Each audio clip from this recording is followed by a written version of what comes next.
Hello students, welcome back to the channel science preparations. अगर आप इस चैनल को पहली बार देख रहे हैं तो प्लीज़ लाइक शेयर और सब्सक्राइब ज़रूर कीजिएगा और साइड में एक बेल बटन भी है जिसको आप प्रेस कर दीजिए सो दैट कोई भी नई वीडियो अगर इस चैनल पे अपलोड होगी तो आपको उसका नोटिफिकेशन मिल जाएगा। ठीक है, तो स्टार्ट करते हैं विदाउट वेस्टिंग एनी टाइम। आज का टॉपिक है एप्लीकेशंस ऑफ न्यूट्रलाइजेशन। ठीक है, न्यूट्रलाइजेशन के बारे में हमने पढ़ा था कि जब एसिड्स और बेस को हम मिक्स करते हैं उनके एक्वस सॉल्यूशन को, तो रिजल्टिंग जो सॉल्ट और वाटर हमें मिलता है, ठीक है, वो सॉल्यूशन क्या होता है, न्यूट्रल नेचर का होता है। ठीक है, नीदर एसिडिक नॉर बेसिक। तो चलिए जानते हैं कि अब इसकी यूटिलिटी क्या है प्रैक्टिकल लाइफ में। ठीक है, तो सबसे पहला बेटा यूटिलिटी जो है इसकी वो है, आपने देखा होगा कि कई बार ओवर ईटिंग, ज़्यादा खाना खाने की वजह से, या जो लोग एज हो जाते हैं उन्हें डाइजेशन की प्रॉब्लम होना शुरू हो जाती है। ठीक है, उनके स्टमक में एसिडिटी होना स्टार्ट हो जाती है, बर्निंग सेंसेशन होती है, उनको खट्टी खट्टी डकारें आने लग जाती हैं। ठीक है, सो ये क्यों होता है? एसिडिटी की वजह से होता है। एसिडिटी क्या होती है? बेसिकली जब स्टमक के अंदर हाइड्रोक्लोरिक एसिड जो सिक्रीट होता है उसकी अमाउंट अगर बढ़ जाए, वो ज़्यादा अमाउंट में सिक्रीट होना स्टार्ट हो जाए, ठीक है, तो उस वजह से क्या होगा, बर्निंग सेंसेशन स्टार्ट हो जाती है। ठीक है, उसी को हम एसिडिटी बोलते हैं। अभी आपने पढ़ा कि न्यूट्रलाइजेशन रिएक्शन में क्या था, एसिड के अंदर बेस डाल दो, क्या हो जाएगा, न्यूट्रलाइजेशन। अभी यहाँ पे इस केस में क्या है, एसिड बढ़ गया, न्यूट्रलाइज कैसे करेंगे, बेस डाल के। ठीक है, सो वो बेसिस जो स्टमक में जो एसिडिटी हो रही है उसको ठीक कर रहे हैं, मतलब जो एसिड रिलीज हुआ है उसको न्यूट्रलाइज कर रहे हैं, एक्सेस एसिड को, उन सब्सटेंसेस को हम क्या बोलेंगे बेटा, एंटासिड्स बोलेंगे। ठीक है, एंटासिड बना है एंटी एसिड्स, मतलब जो एसिड को न्यूट्रलाइज करने का काम कर रहा है। ठीक है, और कौन होते हैं वो, बेसिस। कॉमनली यूज जो एंटासिड्स होते हैं वो कौन से होते हैं बेटा, मैग्नीशियम हाइड्रोक्साइड होता है, MgOH ट्वाइस। ठीक है, मैग्नीशियम हाइड्रोक्साइड एंटासिड्स को लिया जाता है जब भी एसिडिटी बढ़ जाए, इसको मिल्क ऑफ मैग्नीशिया भी बोलते हैं। ठीक है, इसके अलावा आप लोग ले सकते हो एल्यूमिनियम हाइड्रोक्साइड।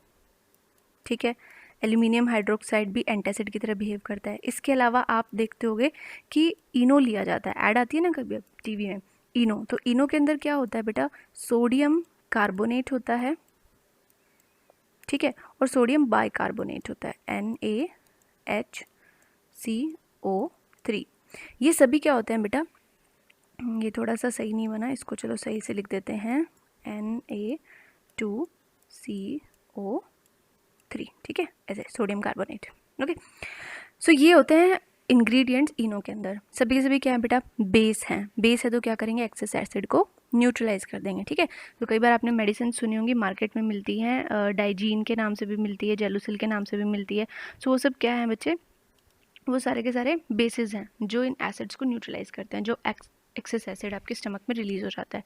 नेक्स्ट यूटिलिटी क्या है इसकी प्रैक्टिकल लाइफ में, कई बार देखा होगा आपने कि जो मक्खी, मधुमक्खी है, या जो चींटियाँ हैं ना, वो जब हमें काट जाती हैं तो बहुत पेन होता है। ठीक है, और वहाँ पर खुजली सी होती है, इचिंग होती है, और वो एरिया जो है वो रेडिश रेडिश हो जाता है ना। क्यों होता है बेसिकली ऐसा, जो चींटी और आंट है ना बेटा, उनके स्टिंग डंक में होता है फॉर्मिक एसिड। ठीक है, अभी बता देते हैं आपको फॉर्मिक एसिड कैसा होता है। फॉर्मिक एसिड जो होता है उसका फॉर्मूला कुछ ऐसा होता है, HCOOH। ठीक है, कार्बोक्सिलिक एसिड्स का फर्स्ट पार्ट है, ये मिथेनोइक एसिड भी बोला जाता है इसको। ठीक है, तो इस एसिड की वजह से क्या होता है, जो इरिटेशन होती है। अभी आपको पता है कि एसिड को न्यूट्रलाइज कौन करेगा, बेस, सीधी सी बात है। ठीक है, घर में कौन सा बेस अवेलेबल है, साबुन की फॉर्म में अवेलेबल है, सोडियम बाइकार्बोनेट की फॉर्म में अवेलेबल है, जो मीठा सोडा बोलते हैं, बेकिंग सोडा। ठीक है ना, फटाफट से क्या करेंगे, या तो साबुन वहाँ पर रगड़ लेंगे, सोप को रब कर लेंगे, या तो फिर बेकिंग जो सोडा है उसमें थोड़ा सा पानी मिला करके और उसको रब कर लेंगे। क्या करेगा वो, जो ये एसिड है फॉर्मिक एसिड, मिथेनोइक एसिड, इसको न्यूट्रलाइज कर देगा। ठीक है, ये तो था हमारा बी और आंट के केस में। चलो बात करते हैं नेक्स्ट है हमारा कि अगर कोई वाष्प है, ठीक है, और उसने काट लिया तो सेम होता है, इरिटेशन होना शुरू हो जाती है, हल्का सा पेन होता है। वाष्प के स्टिंग के अंदर होता है बेटा बेस। ठीक है, उसका स्टिंग होता है बेसिक नेचर का। अभी इस केस में क्या करेंगे, सेम आपको पता है, बेस को न्यूट्रलाइज कौन करेगा, एसिड। ठीक है, इजीली अवेलेबल एसिड कौन कौन होता है घर पे, विनेगर। ठीक है ना, एसिटिक एसिड जो विनेगर होता है वो इजीली अवेलेबल होता है सभी के घरों में, वो भी नहीं है तो अचार। ठीक है, तो अचार या एसिटिक एसिड को आप रब कर लो अफेक्टेड एरिया पे, क्या होगा, फटाफट से जो बेस है वो न्यूट्रलाइज हो जाएगा और धीरे धीरे आपको थोड़ा थोड़ा वहाँ पे रिलीफ फील होगा। ठीक है, सो यहाँ पर न्यूट्रलाइजेशन काम आ रहा है आपके। नेक्स्ट, जैसे कि फार्मर्स होते हैं, ठीक है, आपको पता है वो आप सभी के लिए क्रॉप्स प्रोडक्शन करते हैं, ओके। तो कई बार क्या होता है बेटा, उनको बहुत प्रॉब्लम्स फेस करनी पड़ती हैं, लाइक सॉइल जो है वो एसिडिक हो जाती है या सॉइल बहुत ज़्यादा बेसिक हो जाती है, तो उस केस में क्या होता है, जो क्रॉप है वो बहुत अच्छे से ग्रो नहीं कर पाती, ठीक है। किसी भी कोई भी क्रॉप ले लो आप, फ्रूट्स उगा सकते हैं वो, या वेजिटेबल्स ले लो या सीरियल्स ले लो, तो उनका एक अच्छा यील्ड उनको नहीं मिल पाता है ना। तो उस केस में क्या करेगा फार्मर, देखो दो केस हो सकते हैं, या तो सॉइल एसिडिक हो जाए या तो सॉइल बेसिक हो जाए, है ना। फर्स्ट केस लेते हैं जब सॉइल एसिडिक नेचर की होगी। क्या होता है कि जो फर्टिलाइजर्स वगैरह ऐड किए जाते हैं ना सॉइल के अंदर, तो उनमें क्या होता है, आपने नाइट्रोजन साइकिल पढ़ी होगी तो आपने देखा होगा कि जो नाइट्रोजन होता है वो बेसिकली क्या होता है, पहले अमोनियम के अंदर कन्वर्ट होता है, ठीक है, और उसके बाद अमोनियम से वो नाइट्रेट्स के अंदर कन्वर्ट होता है ना। तो जो फर्टिलाइजर्स होते हैं उनमें भी नाइट्रोजन होता है, तो वो भी क्या करेंगे, जो अमोनियम आयंस होते हैं उनके अंदर कन्वर्ट होंगे and then they convert to nitrate ions, है ना। तो जो अमोनियम आयन नाइट्रेट आयन के अंदर कन्वर्ट होते हैं तो उस time H positive ions release होते हैं, ओके। और वो जो H पॉजिटिव आयंस होते हैं बेटा, वो क्या करते हैं, सॉइल को एसिडिक बना देते हैं, ओके।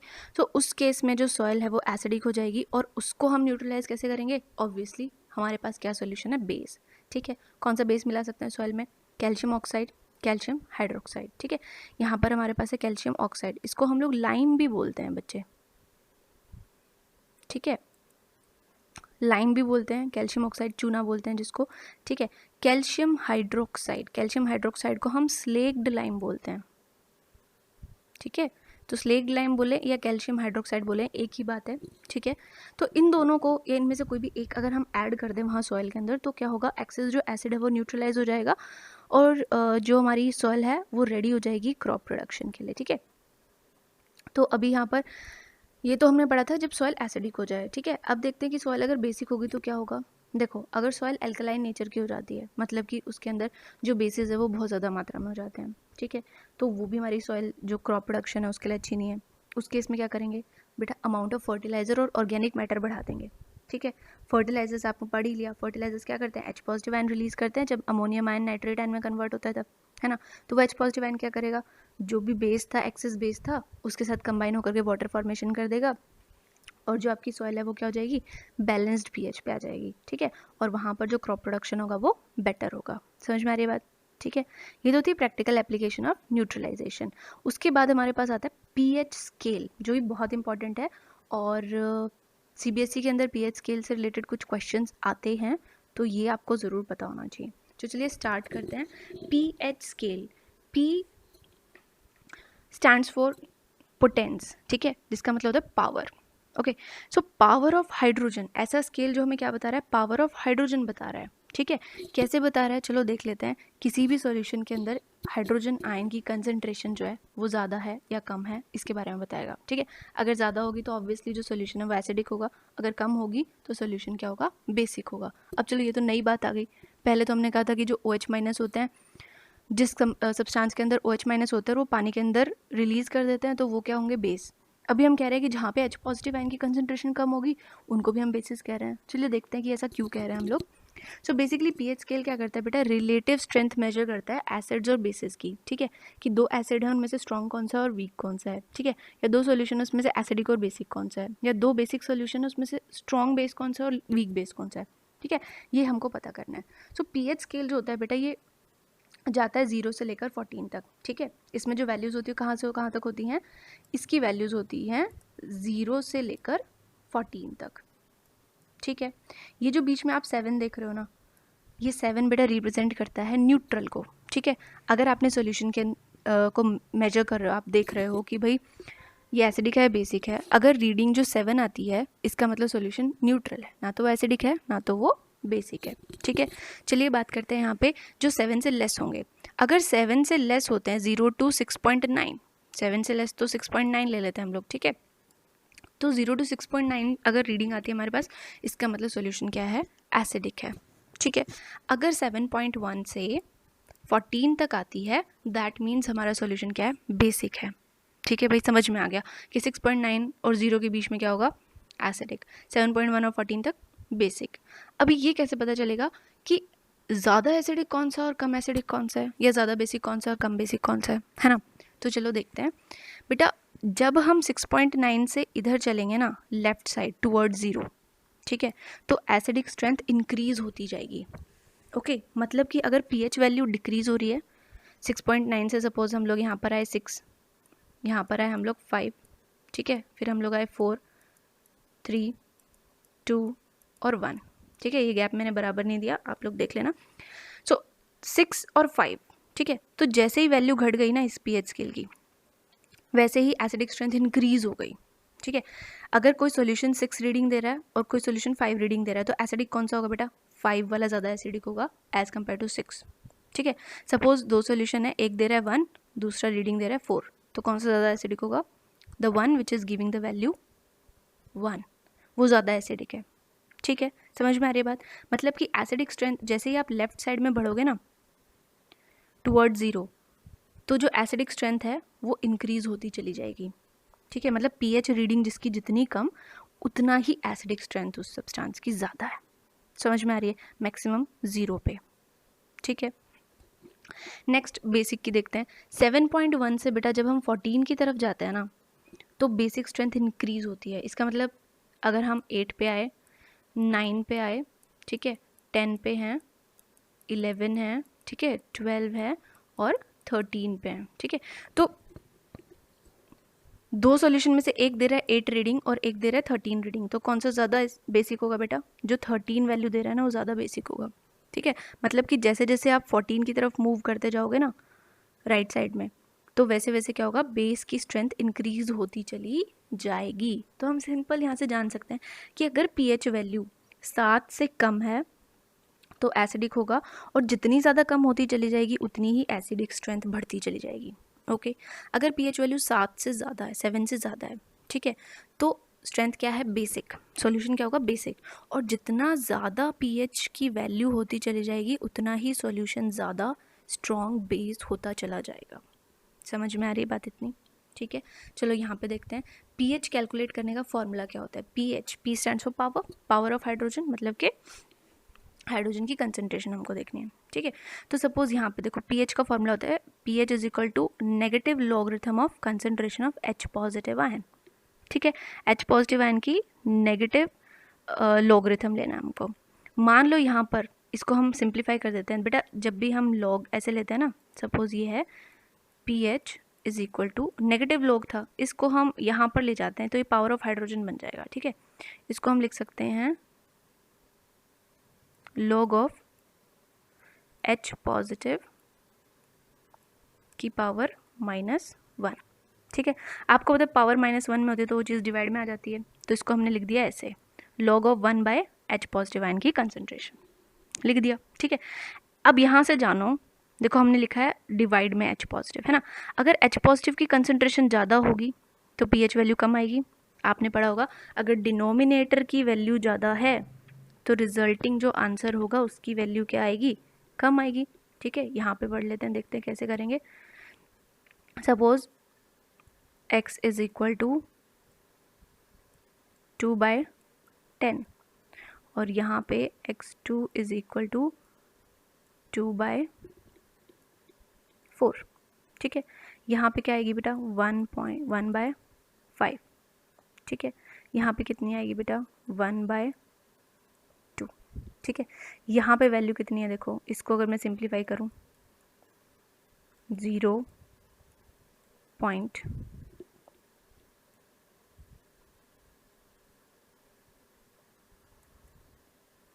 ऐसी ही आएगी, ठीक है।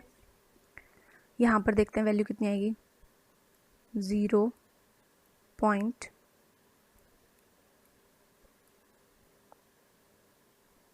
ओ एक्चुअली 0.02 नहीं है, ये 0.2 है, ठीक है। सॉरी मिस्टेक हो गई, ये 0.2 होगी, ठीक है।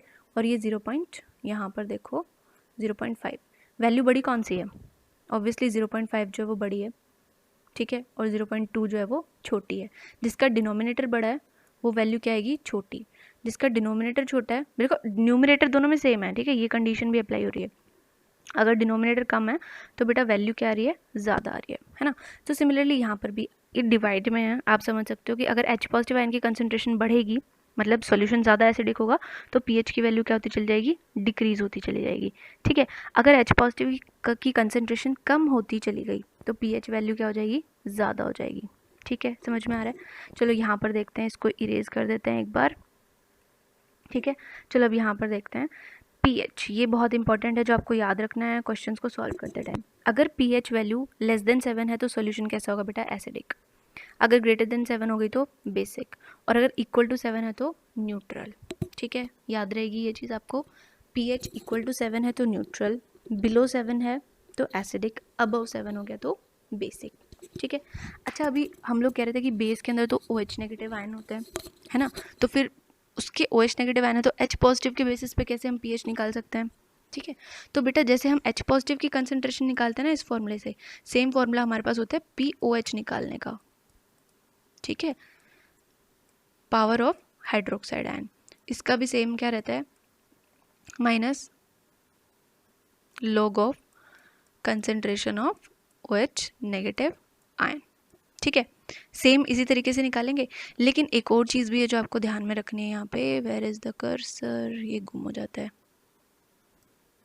चलो यहाँ पर देखते हैं, pH और POH दोनों का सम करेंगे ना बेटा, तो वो इक्वल टू आता है 14 के, ठीक है। अभी हमने बेस का कंसीडर किया, मान लो बेस के लिए निकाल लिया, तो बेस में OH नेगेटिव की कंसंट्रेशन ज़्यादा होगी ऑब्वियसली, ठीक है। तो यहाँ से अगर हम pH की टर्म्स में इसको निकालना चाहे तो pH की pH वैल्यू निकालनी है हमको, ठीक है, बेस की। तो कैसे निकालेंगे, 14 में से माइनस कर देंगे POH वैल्यू को, है ना, और क्या आ जाएगा हमारे पास, बेस की वैल्यू pH की टर्म्स में आ जाएगी, पावर ऑफ हाइड्रोजन की टर्म्स में आ जाएगी, ठीक है।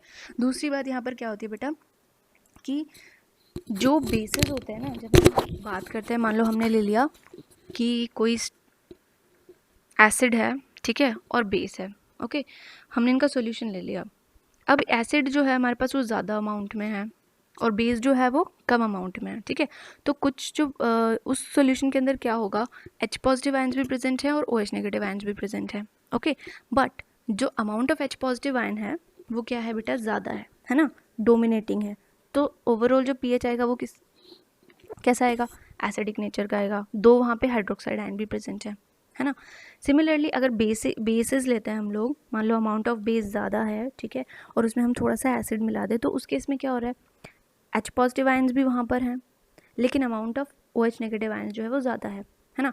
तो अगर हम pH पेपर उसमें डिप करेंगे तो रीडिंग क्या आएगी हमारे पास, pH ग्रेटर देन 7 आएगा, मतलब बेसिक सॉल्यूशन आएगा, लेकिन उसमें H पॉजिटिव आयन्स भी प्रेजेंट हैं, क्योंकि उनकी अमाउंट कम है, बिल्कुल ही कम मात्रा में वो वहाँ पे प्रेजेंट है, तो उनका इफेक्ट वहाँ पे दिखाई नहीं देता, क्योंकि वो न्यूट्रलाइजेशन शो करते हैं, ठीक है, कुछ OH नेगेटिव के साथ मिल जाएंगे, ओके। सो यही था। नेक्स्ट है हमारे पास कुछ आपके कॉमन ये हमको दिए हुए हैं कि pH क्या क्या रहता है, जैसे कि कंसनट्रेटेड हाइड्रोक्लोरिक एसिड है, ठीक है, यहाँ पर देख सकते हो कंसनट्रेटेड हाइड्रोक्लोरिक एसिड है 1 मोलर, तो उसका जो pH रहता है वो इक्वल टू 0 रहता है बेटा, ठीक है। नेक्स्ट अगर हम गैस्ट्रिक जूसेस की बात करें, मतलब जो आपका स्टमक के अंदर जो हाइड्रोक्लोरिक एसिड रिलीज़ हो रहा है, या जो अदर डाइजेस्टिव एंजाइम्स जूसेस आपकी बॉडी के अंदर हैं जो डाइजेशन ऑफ फूड में हेल्प करते हैं, सो उनका जो pH रहता है वो 1 to 1.2 रहता है, दैट इज़ एसिडिक, है ना। लेमन जूस का अगर आप pH देखो तो लेमन जूस भी एसिडिक होता है, उसके अंदर सिट्रिक एसिड प्रेजेंट होता है, उसका pH होता है 2.2 to 2.4, ठीक है। सो इस तरीके से कुछ pH दिए हुए हैं। विनेगर आपका एसिडिक नेचर का होता है, बियर जो होती है उस वो भी एसिडिक नेचर की होती है। टमाटो जूस, यहाँ पे आप देख सकते हो लेमन के कंपैरिजन में टमाटर जो है वो वीकली एसिडिक है, उसका pH 4.1 है, ठीक है। कॉफ़ी भी एसिडिक होती है। एसिड रेन्स जो कॉन्सेप्ट हम पढ़ते आ रहे हैं लोअर क्लासेस से, कि जो बारिश होती है उसके अंदर कुछ गैसेस मिक्स होकर के एसिड की फॉर्मेशन करती हैं, तो उसका pH रेंज कितना रहता है 5.6, ठीक है, मतलब वो बहुत ज़्यादा स्ट्रांगली एसिडिक नहीं होती, वीकली एसिडिक होती है, okay. Milk is slightly acidic in nature, ठीक है। उसके बाद आ जाता है यहाँ पे ह्यूमन सलाइवा जो होता है, ठीक है।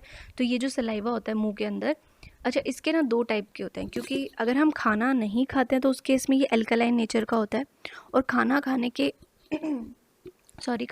के बाद जो सलाइवा का नेचर है वो एसिडिक हो जाता है, ठीक है। क्योंकि खाना खाने के बाद क्या है, बेसिकली बहुत सारे पहली बात तो एंजाइम जो है वो उस फूड के ऊपर अटैक कर रहे हैं, ठीक है, उसको डिसोसिएट कर रहे हैं, उसको डिकम्पोजिशन, उसका डाइजेशन स्टार्ट कर रहे हैं, ठीक है। उसके बाद क्या होता है कि जो फूड हमारे दांतों के बीच में से स्टक हो जाता है, तो कुछ बैक्टीरियाज उसके ऊपर एक्ट करते हैं, ठीक है, और वो बैक्टीरियाज क्या करते हैं, जब उस फूड को डिकम्पोज कर रहे होते हैं तो वो एसिड्स रिलीज़ करते हैं, और बिकॉज ऑफ दैट एसिड जो हमारा पीएच होता है सलाइवा का वो एसिडिक हो जाता है, ठीक है। प्योर वाटर जो आपका होता है वो उस बेसिक नेचर का, न्यूट्रल नेचर का होता है, सॉरी, ठीक है, 7 उसका पीएच रीडिंग होती है। ब्लड अगर आप देख लो, आपका ब्लड जो होता है स्लाइटली एल्कलाइन होता है, ठीक है। उसके बाद बेकिंग सोडा सॉल्यूशन आप देख ही सकते हो, जो मीठा सोडा की हम बात करते हैं, ठीक है, वो इतना एसिडिक बेसिक होता है, सॉरी। ये सी मिल्क ऑफ मैग्नीशिया यहाँ पर जो हमने बात की थी, जो एसिडिटी रिमूव करने के लिए कंज्यूम किया जाता है, 10.5 इसका क्या होता है, पीएच होता है, इतना बेसिक होता है, ठीक है। अगर हम स्ट्रॉन्ग सोडियम हाइड्रोक्साइड की बात करें, concentrated sodium hydroxide, 1 molar sodium hydroxide, तो वो हाईली बेसिक होता है, उसकी जो रीडिंग आती है वो 14 आती है, ठीक है, मतलब बहुत ज़्यादा बेसिक नेचर का होता है।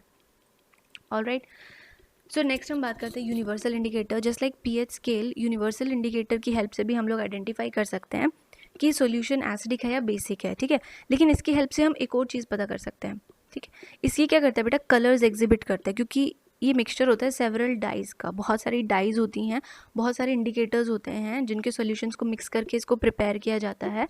ऑलराइट, सो डिफरेंट सॉल्यूशंस के अंदर जब हम इस यूनिवर्सल इंडिकेटर को डिप करते हैं तो इसका एक डिफरेंट कलर आता है, अलग पीएच के लिए एक अलग कलर होगा, ठीक है। सो उस कलर से हमें पता चल जाएगा कि सब्सटेंस कितना एसिडिक या कितना बेसिक है, ठीक है। तो देखते हैं यहाँ पे, जो आप देख रहे हो यहाँ पे, अगर सॉल्यूशन आपका न्यूट्रल होगा तो कलर कैसा आएगा, स्ट्रिप का ग्रीनिश कलर आएगा, ठीक है। अगर आप यहाँ पर देखो कि बहुत ज़्यादा एसिडिक होगा, हाईली एसिडिक, तो यहाँ पे रेडिश कलर आएगा, ठीक है। अगर हाईली बेसिक होगा तो यहाँ पे क्या आएगा आपका वॉयलेट कलर, ठीक है। और ये कलर ट्रांजिशन होगा जैसे जैसे हम एसिड से टुवर्ड्स न्यूट्रलाइजेशन जाएंगे और न्यूट्रलाइजेशन से टुवर्ड्स बेसिक स्ट्रेंथ जाएंगे, ठीक है। This is how the colour changes. So अगर कोई भी सॉल्यूशन उसका पीएच 9 है तो यूनिवर्सल इंडिकेटर पे उसका जो कलर है वो कैसा शो होगा बेटा, समथिंग लाइक दिस। समझ में आ रही है बात? तो इतने पीएच के लिए यहाँ पे जो कॉरस्पॉन्डिंग कलर्स हैं वो आपको यहाँ पे दिए गए हैं, ठीक है। सो आज के लिए इतना ही काफ़ी। नेक्स्ट वीडियो में नेक्स्ट टॉपिक्स को कवर करेंगे। Thank you.